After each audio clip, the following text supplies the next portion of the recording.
নমস্কাৰ অসমাদিত্যৰ হৈতে মই শৰ্মা আপোনালোকক জনাইছো স্বাগতম এতিয়া চাহক আজি প্ৰথমটো বাতৰি লৈ শ্ৰেয়াছ আয়াৰে তেওঁৰ অভিষেক টেষ্টত এটা সুন্দৰ শতক অৰ্জন কৰিছে এয়া কানপুৰত 52 বছৰৰ পিছত ঘটিছে শ্ৰেয়াছ আয়াৰে তেওঁৰ অভিষেক টেষ্টত এটা সুন্দৰ শতক অৰ্জন কৰিছে কানপুৰ টেষ্টৰ দ্বিতীয় দিনাই আয়াৰে নিউজিলেণ্ডৰ বিৰুদ্ধে 157টা বলত প্ৰথম টেষ্ট শতক অৰ্জন কৰে তেওঁৰ ইনিংছত 12টা 4 আৰু 2টা 6 মাৰিছিল আয়াৰ হৈছে অভিষেক টেষ্টত শতক অৰ্জন কৰা 16তম ভাৰতীয় বেটসম্যান আয়াৰে 171টা বলত 105 ৰান কৰি বিদায় লয় শ্ৰেয়াছ আয়াৰ হৈছে নিউজিলেণ্ডৰ বিৰুদ্ধে অভিষেক টেষ্টত শতক অৰ্জন কৰা তৃতীয় ভাৰতীয় তেওঁ কানপুৰৰ গ্ৰীণ পাৰ্ক ষ্টেডিয়ামত অভিষেক টেষ্টত শতক অৰ্জন কৰা দ্বিতীয় ভাৰতীয় আয়াৰে 2017 চনত ভাৰতীয় দলৰ হৈ টি20 আৰু এদিনীয়া খেলত আত্মপ্ৰকাশ কৰিছিল নিউজ ডেস্ক ৰিপোৰ্ট অসমাদিত্য ডিব্ৰুগড় সাবুৱাৰ নাডুৱাত পুৱাই ৰেল দুৰ্ঘটনাত থিতাতে নিহত দুজন তীব্ৰবেগী ৰেলে মহতিয়াই নিলে দুজনক ডিব্ৰুগড়ৰ সাবুৱা নাডুৱাত পুৱাই ৰেল দুৰ্ঘটনাত থিতাতে নিহত দুজন তীব্ৰবেগী ৰেলে মহতিয়াই নিলে দুজনক লোক দুজন কেংগেৰু উৰাং আৰু অৰ্জুন গোৱালা বুলি চিনাক্ত কৰা হৈছে নিজৰ মটৰচাইকেল পাৰ্কিং কৰি দুজন ৰেলৰ চিৰিত বহি থকা অৱস্থাতে এই ঘটনা সংঘটিত হয় দাদা হয় এই কি নাম দাদা কেংগাৰু উৰাং কলৈ আহিছিল তেওঁলোক হাতীয়ালি গৈছিলে মানে হাতীয়ালি গৈছিল না যাম বুলি কৈছিলে আকৌ তাৰপিছত ইয়াত দুজন এক্সিডেণ্ট হৈছে দুজনৰ ইজনৰ নাম কি এজনৰ কেংগাৰু উৰাং এজনৰ বিশ্বনাথ গোৱালা তেওঁলোকৰ ইজনৰ ঘৰ ক'ত পানীটি বস্তি একে ওচৰতে নিউজ ডেস্ক ৰিপোৰ্ট অসমাদিত্য এতিয়া আহিছো তৃতীয় বাতৰিলৈ 2008 চনৰ 26 নৱেম্বৰৰ 10টা লস্কৰ-ই-তৈবা সন্ত্ৰাসবাদীয়ে মুম্বাইক কঁপাই তুলিছিল এই আক্ৰমণত নিৰাপত্তাৰক্ষী সহ মুঠ 166 জন লোক নিহত হয় আজি এই বিভীষিকাৰ 13 বছৰ 2008 চনৰ 26 নৱেম্বৰত 10টা লস্কৰ-ই-তৈবা সন্ত্ৰাসবাদীয়ে মুম্বাইক কঁপাই তুলিছিল আজমল কাছাবকে ধৰি সন্ত্ৰাসবাদীৰ দলটোৱে মুম্বাইত কেইবাটাও গুৰুত্বপূৰ্ণ স্থান লক্ষ্য কৰি লৈছিল যাৰ ভিতৰত আছিল Chhatrapati Maharaj terminus Taj Mahal palace hotel Trident Nariman house Leopold cafe Cama চিকিৎসালয় এই আক্ৰমণত নিৰাপত্তাৰক্ষী সহ মুঠ 166 জন লোক নিহত হয় ইফালে ৰাষ্ট্ৰীয় নিৰাপত্তাৰক্ষী আৰু মুম্বাই আৰক্ষীয়ে সাহসেৰে 9 জন সন্ত্ৰাসবাদীক গুলীয়াই হত্যা কৰে এই সমগ্ৰ ইতিহাসৰ ঘটনাক্ৰমত কেৱল এটা সন্ত্ৰাসবাদী কাছাব জীৱিত অৱস্থাত ধৰা পৰিছিল 2012 চনৰ 21 নৱেম্বৰত তাক ফাঁচি দিয়া হৈছিল 26 নৱেম্বৰত আৰম্ভ হোৱা সন্ত্ৰাস আৰু ৰক্তপাতৰ সময় ভাৰতৰ অৰ্থনৈতিক ৰাজধানীত প্ৰায় 4 দিন ধৰি চলিছিল এই আক্ৰমণত 58 জন লোক নিহত হৈছিল আৰু 100ৰো অধিক লোক আহত হৈছিল আজি সেই বিভীষিকাৰ 13 বছৰ নিউজ ডেস্ক ৰিপোৰ্ট অসমাদিত্য উদুলি মুদুলি পৰিৱেশে আজিৰে পৰা ডিব্ৰুগড় চৌকিডিঙ্গি খেলপথাৰত মিলনজ্যোতি সংঘৰ উদ্যোগত অনুষ্ঠিত হৈছে গ্ৰন্থমেলাৰ 26 নৱেম্বৰৰ পৰা 7 ডিচেম্বৰলৈ অনুষ্ঠিত হ'ব এই গ্ৰন্থমেলা ইয়াৰ লগত সংগতি ৰাখি অসমৰ সাহিত্য জগতৰ অন্যতম মহিৰো বিশিষ্ট লেখক অসম সাহিত্য সভাৰ প্ৰাক্তন সভাপতি অধ্যাপক ডক্টৰ নগেন শইকীয়ালৈ সাহিত্য শিৰোমণি বঁটা পুৰস্কাৰ প্ৰদান উদুলি মুদুলি পৰিৱেশে আজিৰে পৰা ডিব্ৰুগড়ত আৰম্ভ হৈছে দ্বাদশ ডিব্ৰুগড় গ্ৰন্থমেলা ডিব্ৰুগড় চৌকিডিঙ্গি খেলপথাৰত মিলনজ্যোতি সংঘৰ উদ্যোগত অনুষ্ঠিত হৈছে এই গ্ৰন্থমেলা 26 নৱেম্বৰৰ পৰা 7 ডিচেম্বৰলৈ অনুষ্ঠিত হ'ব এই গ্ৰন্থমেলাখনি শুভ উদ্বোধন কৰে সাহিত্যিক ডক্টৰ নগেন শইকীয়াই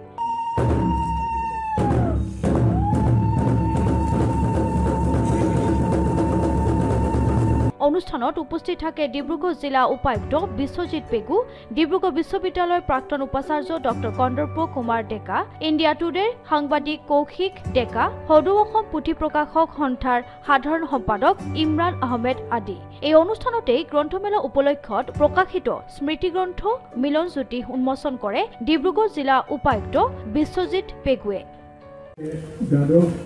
ডিব্ৰুগড় গ্ৰন্থমেলা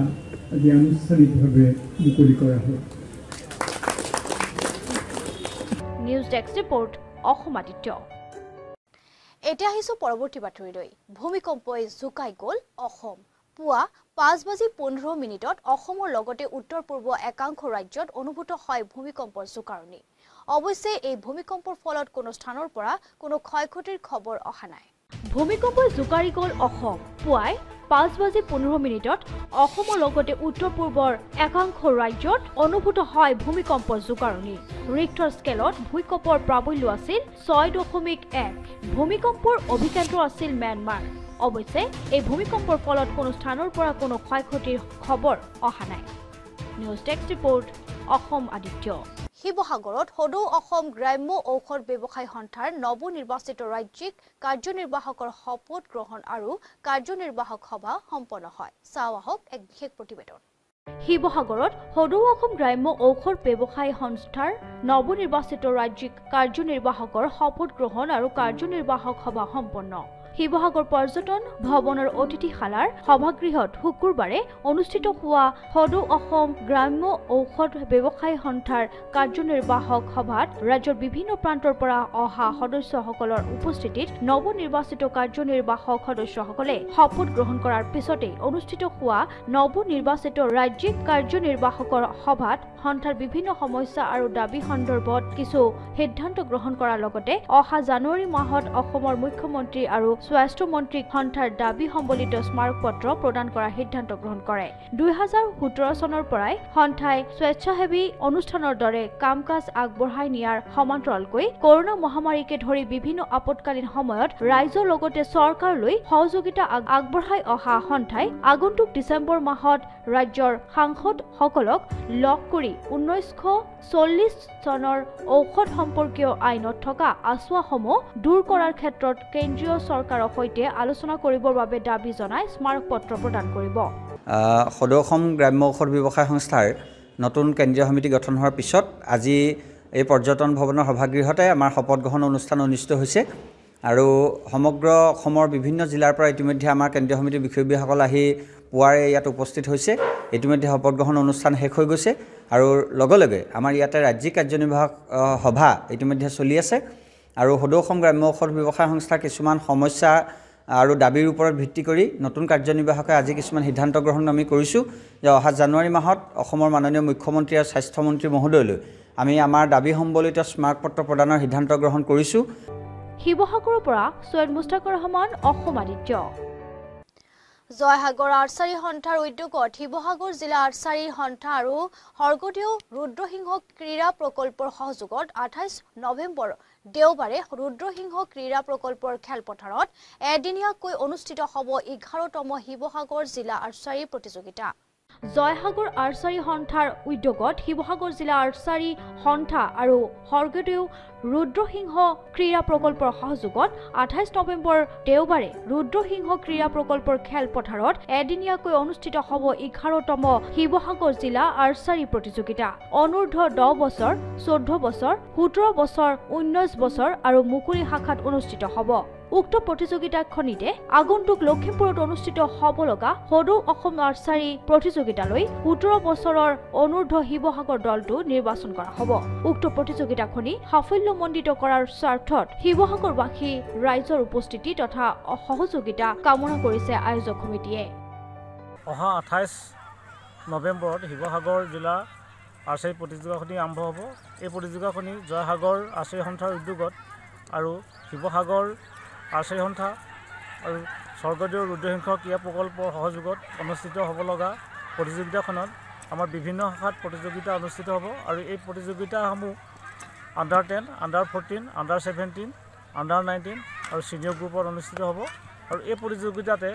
আগন্তুক সদৌ অসম আৰ্চাৰী প্ৰতিযোগিতা লখিমপুৰত অনুষ্ঠিত হ'ব লগা আণ্ডাৰ 17 এজ গ্ৰুপৰ খেলুৱৈসকলক আমি ইয়াতে নিৰ্বাচিত কৰা হ'ব শিৱসাগৰৰ পৰা সৈয়দ মুস্তাকৰ ৰহমান অসম আদিত্য এতিয়া আহিছো শেষৰ খবৰলৈ শিৱসাগৰত চৰকাৰী ভূমিত ব্যাপক বেদখল দালাল চক্ৰই শিৱসাগৰ পৌৰসভাৰ অন্তৰ্গত এলেকাৰ চৰকাৰী ভূমি বিক্ৰী কৰাৰ অভিযোগ অসম ছাত্ৰ যুৱ সন্মিলনৰ আৰটিআই তথ্যত পোহৰলৈ আহিছে এই ভয়ংকৰ তথ্য শিৱসাগৰত চৰকাৰী ভূমিত ব্যাপক বেদখল দালাল চক্ৰই শিৱসাগৰ পৌৰসভাৰ অন্তৰ্গত এলেকাৰ চৰকাৰী ভূমি বিক্ৰী কৰাৰ অভিযোগ অসম ছাত্ৰ যুৱ সন্মিলনৰ RTI তথ্যত পোহৰলৈ আহিছে এই ভয়ংকৰ তথ্য। সংবাদমেল সম্বোধন কৰি শিৱসাগৰ দিখৌ নদীৰ কাষত বিঘাই বিঘাই চৰকাৰী ভূমি বেদখলৰ অভিযোগ অসম যুৱ ছাত্ৰ সন্মিলনৰ। আনকি দালাল চক্ৰই শিৱসাগৰ পৌৰসভাৰ অন্তৰ্ভুক্ত এলেকাৰ চৰকাৰী ভূমি কৌশলেৰে সহজ সৰল লোকক বিক্ৰী কৰি লাখ লাখ টকা ঘটাৰ অভিযোগ সংগঠনটোৰ। সংবাদমেলত শিৱসাগৰ ৰাজহ চক্ৰ বিষয়াৰ কাৰ্যালয় আৰু শিৱসাগৰ পৌৰসভাৰ কাৰ্যালয়ৰ RTIৰ আবেদনৰ তথ্যৰ ভিত্তিত এই ভয়ংকৰ অভিযোগ ছাত্ৰ সংগঠনটোৰ। শিৱসাগৰ পৌৰসভাৰ ৯ নম্বৰ ৱাৰ্ডৰ অন্তৰ্গত ঔটেঙাবাৰী অঞ্চলত কেইবাটা পৰিয়ালে অবৈধভাৱে দখল কৰি আছে চৰকাৰী ভূমি। দালাল চক্ৰৰ চক্ৰান্তত পৰি চৰকাৰী ভূমি ক্ৰয় কৰিছিল এইসমূহ পৰিয়ালে। বৰ্তমান অসম ছাত্ৰ যুৱ সন্মিলনৰ RTI তথ্যত গুমৰ ফাঁক বাহিৰ হোৱাত মূৰে কপালে হাত দিব লগা অৱস্থা দালালৰ চক্ৰান্তত ভৰি দিয়া এইসমূহ পৰিয়ালৰ। আনহাতে শিৱসাগৰ ৰাজহ চক্ৰ বিষয়া কাৰ্যালয় আৰু পৌৰসভাৰ কাৰ্যালয়ৰ অগোচৰে দুষ্ট চক্ৰই চৰকাৰী ভূমি কিদৰে বিক্ৰী কৰিবলৈ সক্ষম হল তাক লৈও প্ৰশ্ন উত্থাপন কৰিছে ছাত্ৰ সংগঠনটোৱে। ইতিমধ্যে আপোনালোকে সকলোৱে জানে যে ঐতিহাসিক শিৱসাগৰ নগৰৰ দাঁতিকাষৰীয়া বিশেষকৈ দিখৌ নদী পাৰৰ বহু চৰকাৰী মাটি বেদখল কৰি এটা দুষ্ট চক্ৰে অতি সাধাৰণ সহজ সৰল মানুহক লাখ লাখ টকাত বিক্ৰী কৰি কোটি কোটি টকা আত্মসাৎ কৰাৰ বিৰুদ্ধে আৰু এই অঞ্চলবিলাকত অবৈধভাৱে বসতি কৰি থকাৰ বসতিকাৰী উচ্ছেদ কৰাৰ বাবে ইতিমধ্যে আমি শিৱসাগৰ জিলা প্ৰশাসনক বহুবাৰ জনোৱাৰ লগতে আমি আন্দোলনৰ কাৰ্যসূচী গ্ৰহণ কৰিছিলোঁ। কিন্তু এই পৰ্যন্ত এই দালাল চক্ৰটো আৰু অবৈধভাৱে বসতি কৰা লোকসকলৰ বিৰুদ্ধে কোনো ধৰণৰ ব্যৱস্থা গ্ৰহণ কৰা নাই। আমি RTI কৰি শিৱসাগৰ পৌৰসভাৰ পৰা এটা তথ্য উলিয়াইছোঁ যে শিৱসাগৰ পৌৰসভাৰ অন্তৰ্গত ৯ নং ৱাৰ্ডৰ অধীনত ঔটেঙাবাৰী বুলি অঞ্চলটোত প্ৰায় 53 ঘৰ পৰিয়ালে তেওঁলোকে অবৈধভাৱে বসতি কৰি আছে। আৰু ঠিক একে সময়তে আমি শিৱসাগৰ ৰাজহ চক্ৰ বিষয়া কাৰ্যালয়তো এখন RTI কৈছিলোঁ। তাত তেওঁলোকে উল্লেখ কৰিছে যে শিৱসাগৰ নগৰত প্ৰায় 297 ঘৰ পৰিয়ালে অবৈধভাৱে বসতি কৰি আছে। এই পৰিয়ালবিলাকৰ ভিতৰত মেক্সিমাম কিন্তু ব্যৱসায় বাণিজ্যৰ লগতো জড়িত হৈছে। যেনেকৈ ভাড়াঘৰ চলাইছে, কোনোবাই ডিলাৰক তেওঁলোকে সেই মাটিসমূহ ডিলাৰত ভাড়া দি আছে। এই অভিযোগ কৰাৰ পাছত ঔটেঙাবাৰী কিছু মানুহে তেওঁলোকে কিছু দলিল দেখুৱাইছে বুলি আমি জানিব পৰা গৈছে। কিন্তু আপোনালোকক জনাব বিচাৰিছোঁ যে ঔটেঙাবাৰী এই 53 পৰিয়ালৰ যিটো পৌৰসভাই অবৈধভাৱে বসতি কৰাৰ নটিচ জাৰি কৰিছে, তেওঁলোকৰ কিন্তু